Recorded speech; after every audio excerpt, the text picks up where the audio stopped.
ඔයාගෙත් ඇක්නි හොඳ කරන්න අපි කොච්චර try කරත් ඔයාට ඇක්නි එනවා නම් මේකට හේතු කාරණා මොකක් වෙන්න පුළුවන්? මේකට අපි කියන්නේ නිතර ඇක්නි එන්නේ ඇයි?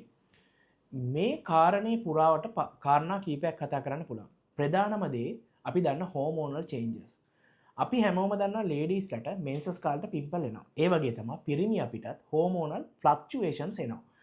ගෑනු අයගේ ඊස්ට්‍රජන් ප්‍රොජෙස්ටරෝන් ෆ්ලක්චුවේෂන් වගේම අපේ ටෙස්ටස්ටරෝන් වැඩි අඩුවීම වෙනවා. මේ කාරණේ ඇතුළේ තමයි පිම්පල් වැඩි අඩුවීම් වෙන්න පටන් ගන්න පළවෙනිම දේ වෙන්නේ. මේ කාලේදී ඔයිල් ප්‍රොඩක්ෂන් එක ස්කින් එකේ වැඩි වෙනවා. ඩෙඩ් සෙල් ප්‍රොඩක්ෂන් ටර්න්ഓවර් එක වැඩි වෙනවා. මේ කාරණේදී පිම්පල් එන්න බලනවා. මේක එක හේතුවක්.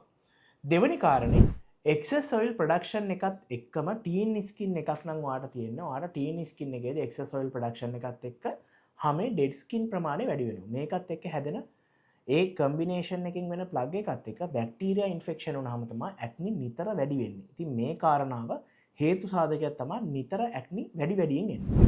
මීට අමතරව අපි දන්නවා අපි වැඩිපුරම කණ්ඩාස රයිස් කොත්තු නැත්තම් සීනි වර්ග මේ ටීන් ඒජ් එකේදී. මේකෙදි අපිට බලපාන ප්‍රධාන සාධක වලින් එකක් තමයි මේ කාරණාව. එහෙනම් අපි සුගර් ප්‍රමාණය අඩු කරලා, පිෂ්ඨයේ ප්‍රමාණය අඩු කරලා, තෙල් සහිත ජංක් ෆුඩ් අඩු කරගත්තා, ෂණික ආහාර අඩු කරගත්තා, ෂෝට් ඊට්ස් අඩු කරොත්, කේක් වර්ග විශේෂයෙන් රිෆයින්ඩ් සුගර්ස් තියෙන දේවල් අඩු කරගත්තොත් ඇක්නි එන එක නවත්ත ගන්න ගොඩක් වෙලාවට පුළුවන්. ඉතින් එහෙනම් නිතර ඇක්නි එන කෙනෙක් නම් මම මේ කියපු කාරණාවේ ලයිෆ්ස්ටයිල් මොඩිෆිකේෂන් එක ඔයා කරගන්න ඕනේ.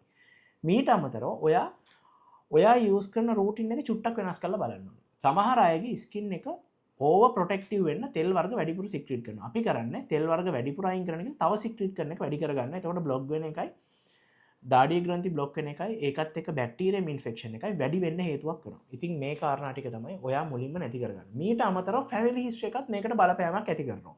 ෆැමිලි හිස්ටරි එකේදී අම්මගේ තාත්තගේ ටීන් ඒජ් එකේදී ඇක්නි ගොඩක් තිබ්බනම් ඔයාටත් ඇක්නි නිතර එන එක කන්ට්‍රෝල් වෙන්න තියෙන chance එක අඩුයි. ඇක්නි එන එක වැඩි වෙන්න හේතුවක් තියෙනවා. එහෙනම් මම කියපු කාරණා ටික සමරයිස් කරලා ගත්තොත් ඔයා කරන්න ඕන ඔයාගේ ලයිෆ් ස්ටයිල් මොඩිෆිකේෂන් එක. කෑම වර්ග වලට හොඳ දේවල් ඇඩ් කරලා විටමින් E තියෙන දේවල් ඒ වගේම සුගර් දේවල් ගොඩක් අඩු කරලා පිෂ්ඨේ වර්ග පුළුවන් තරම් අඩු කරලා ප්‍රෝටීන් and ලිපිඩ වර්ග වලින් සාමාන්‍ය මට්ටමක ඉන්ටේක් එකක් තියාගන්න. ඒ වගේම ෂණික ආහාර කණ එක සම්පූර්ණයෙන් නවත්තන්න.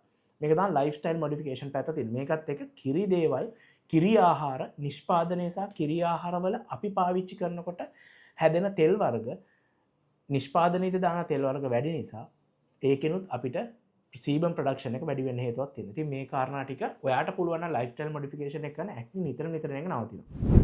ඊළඟට එක්සෑම් ස්ට්‍රෙස් ඔයාගේ ලයිෆ් ස්ටයිල් එකේ තියෙන එක්ස්ට්‍රා ස්ට්‍රෙස් එක වැඩි වෙච්ච ගමන් අනිවාර්යෙන් පිම්පල් එන එක වැඩි වෙනවා. මේ දේවලුත් ඔයා අනිවාර්යෙන් මැනේජ් කරගන්න ඕනේ.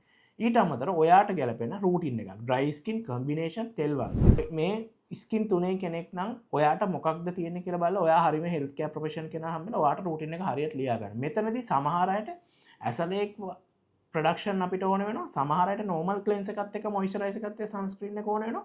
ඒ හින්දා ඔයාගේ හෙල්ත් කෙයාර් ડોක්ටර්ත් එක්ක ඔයා කතා කරගෙන ඔයා ඒක හරියට ප්ලෑන් කරගන්න ඕනේ. එහෙනම් මම මේ කියපු කාරණා ඔක්කොම සමරයිස් කරලා ගත්තාම ඔයාට නිතර ඇක්නි වලට එන හේතුව නැති කරන්න සහ ඔයාට හේතුවට කරන්න ඕන දේවල් මොනවද කියන එක මේ වීඩියෝ එකෙන් පැහැදිලි වුණා ඇති. ඔයාටත් ප්‍රශ්නයක් තියෙනවා නම් පල්ලෙහා කමෙන්ට් එකක් දාන්න. මම ඒකට ඔයාට ආයෙත් වීඩියෝ එකක් දාන්න ලෑස්තිලා ඉන්නේ.